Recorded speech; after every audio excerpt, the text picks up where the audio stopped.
Hi guys, happy Labor Day to you. Hope you're having a wonderful, restful, long weekend. And I'd like to welcome you once again back to the EdWord, where I'll be doing my delayed episode review and recap to the most recent episode of Zoo Emotional Contagion. I do apologize for the delayed review video. I've been very busy lately and I procrastinated quite a bit this weekend, but I made myself buckle down and do this video today because I didn't want to let it any more time pass anymore. So I hope you guys can bear with me, and I do apologize for the delay of putting up this video.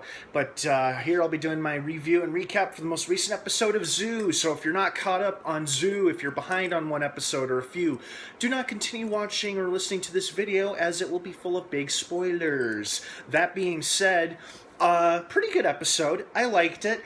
I was wondering how in the hell they were going to get out of the country and to Zambia if they, if they're wanted by the FBI, or at least if just Jamie was. But of course, as it turns out, as they're in their hotel room, that bitter old FBI agent who was Schaefer's mentor has posted, like, in a press conference, saying that these 5 people are wanted for murder of an FBI agent by the FBI, and so now they really have no choice but to leave the country and to place their faith and trust in an old friend of Abraham and Jackson's, this guy Ray, who is an ex-Marine who became an animal rights activist, who's also kind of a nut job.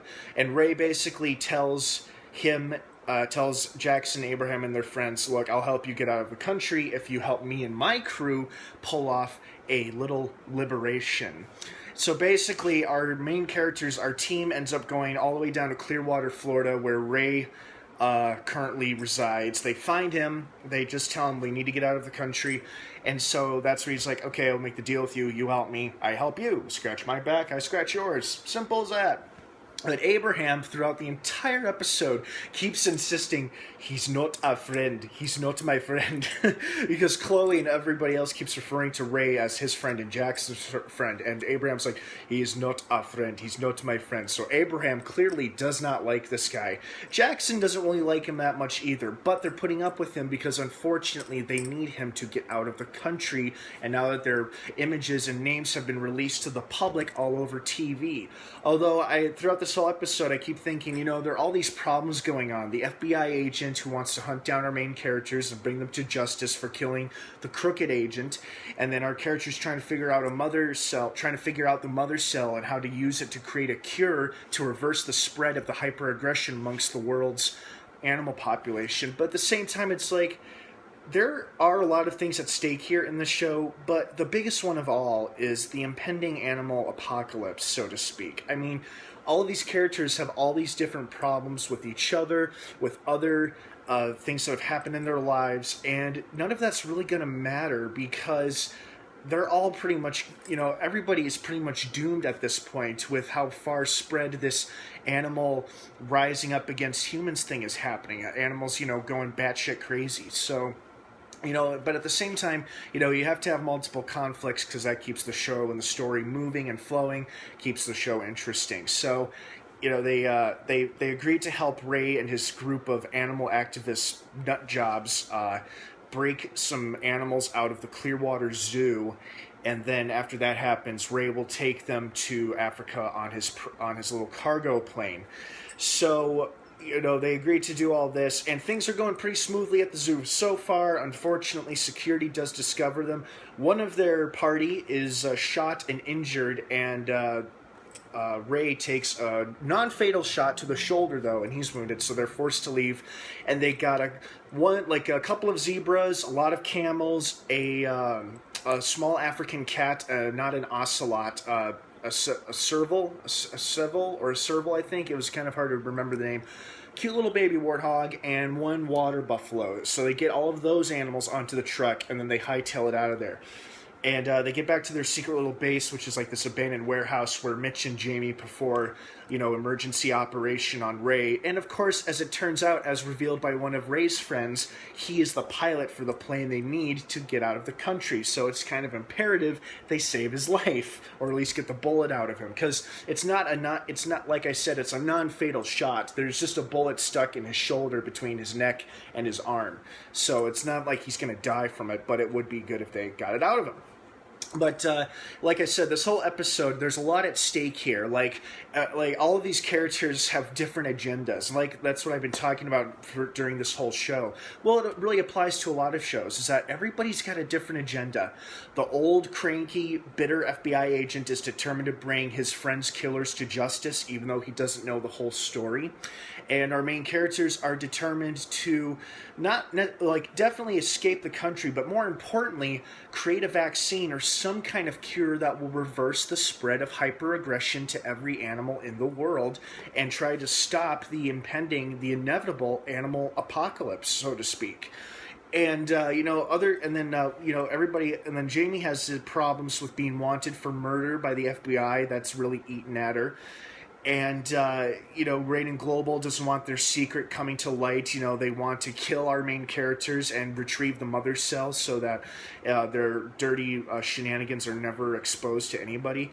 But what's funny? Like I said earlier, none of these things are really going to matter because all hell is already breaking loose all over the world because they're watching they're listening to the radio on their car. Earlier in the episode, in the very beginning, they're listening to a news report on their radio about how reports of animal hyperaggression are being reported all over the country and in several different states, and it's getting worse and worse. And I think in these last 2 episodes, we have 2 more episodes left in this first season. Tomorrow night's special 2-hour episode. And because I was a little confused at first, and I had no idea that the next episode was going to be a 2-parter.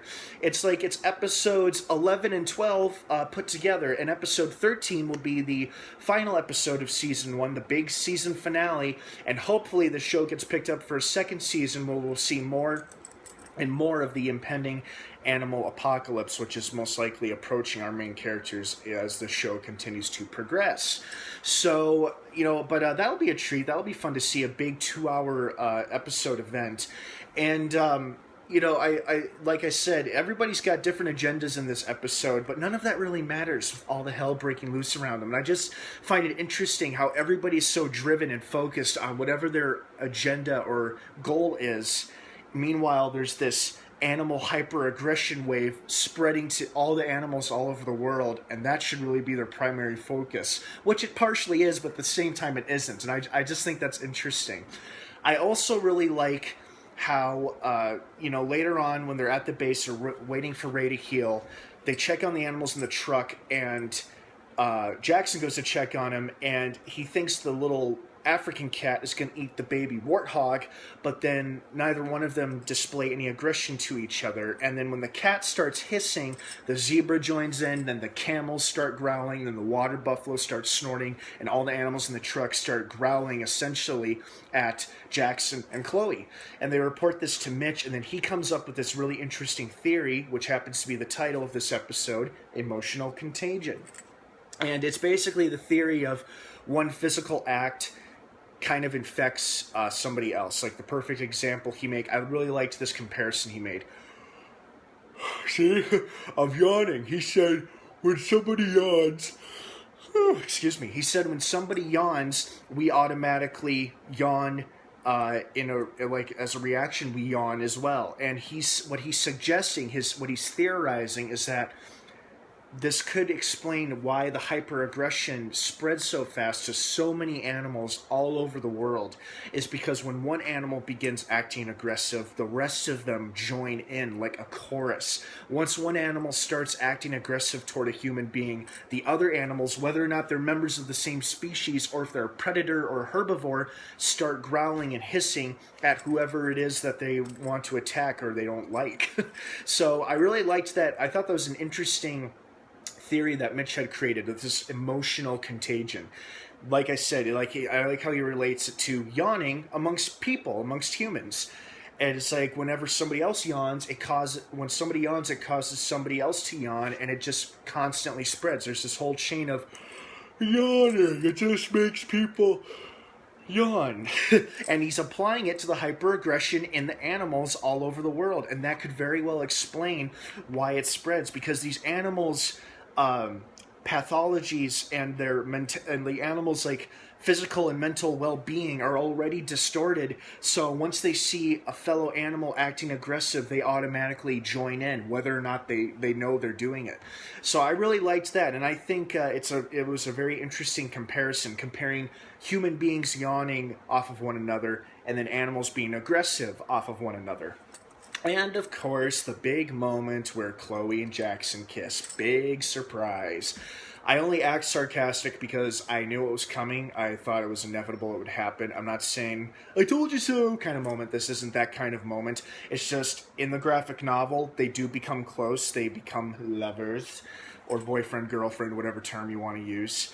I won't go into details too much as to what the relationship is like in the graphic novel, but the show is following that aspect of it where our two leads here are going to, of course, become very, very close, and they just confirmed that with those two kissing. So, you know, they try to escape the warehouse, and they essentially want to leave Ray behind after they patched him up and fixed him up, because they just want to get to the plane. That's all they care about. But then Ray holds them at gunpoint and forces them to take him and the truck full of stolen animals with as well. Meanwhile, the FBI agent gets a tip from another agent that the Clearwater Zoo in Florida was broken into, and he immediately suspects it's the same group of people who killed Schaefer, so he gets himself a flight to Clearwater, Florida. And he pretty brutally interrogates Ray's friend, the guy who was shot and left behind at the zoo during the shootout, by pressing his finger into the bullet wound in the guy's body. I'm like, he can't do that. He's FBI. He shouldn't be able to do that. And you can see that this guy is dangerous and determined. And, you know, he may not be thinking clearly either. Like, he may not be thinking he may not be all together up here, because he's probably driven on hatred and revenge right now for his protege's death. Even though his protege was a total douchebag, this guy is proving to be no better. So, but you know, he catches on to their trail, and the local authorities follow them to the airport. And of course, I don't know if the animals do this intentionally because they know they're being taken somewhere they don't want to go, or if they're just going completely wild and crazy from being cooped up in a truck, and you throw in the hyperaggression created by the mother cell. They basically make the truck, they force Mitch, who's driving the truck, to pull over after they force the door down, hitting a car behind them, and the animals make their escape from the truck. And fortunately, the animals escaping actually gives our characters a chance to make it to the airfield where Abraham and one of Ray's friends, one of the other animal activists, is waiting for them.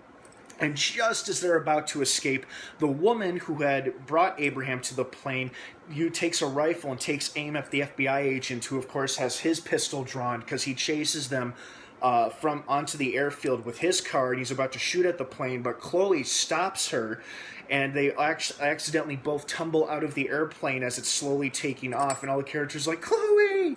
And she and the other woman are left behind, and they're both taken into custody by the police and the angry FBI agent, who, of course, mostly is there for Chloe. He doesn't care about the other woman. He's like, she's all yours. This one's all mine. It's like, uh-oh. And Jackson, of course, is quite devastated because now his new girlfriend is no longer going to be with them for the final trek of their journey. And Mitch looks pretty bummed about it too. But the plane makes it, they get away, and so now we are left with 2 episodes left of the season, and from the promos it looks like tomorrow night's big 2-hour episode is going to be quite interesting and very, very animal action packed. I think we're going to see a lot more and more, and like I said, these last couple episodes have really been beefing it up with animal attacks, and I think we're going to get our fill of animal attacks in this and tomorrow night's episode and next week's season finale. So, and hopefully it gets picked up for a second season, because now it's getting really, really good. You know, these first couple episodes were a bit of a drag, interesting, but they could have been a bit more engaging. They were still good, just could have been a lot better. But these past couple episodes are really picking it up and making it worthwhile. So I hope you guys stick with it for just a little bit longer, and I hope you tune in for tomorrow night on CBS for the 2-hour episode of Zoo. And of course, after that's over, we will have one episode left next week for the season 1 finale as well.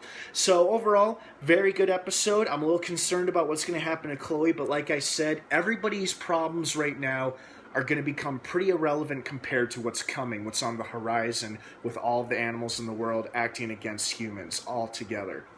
So we'll see how everything turns out. Well, thank you guys for your time and attention here on the EdWord. I hope you enjoyed this episode of Zoo as much as I did.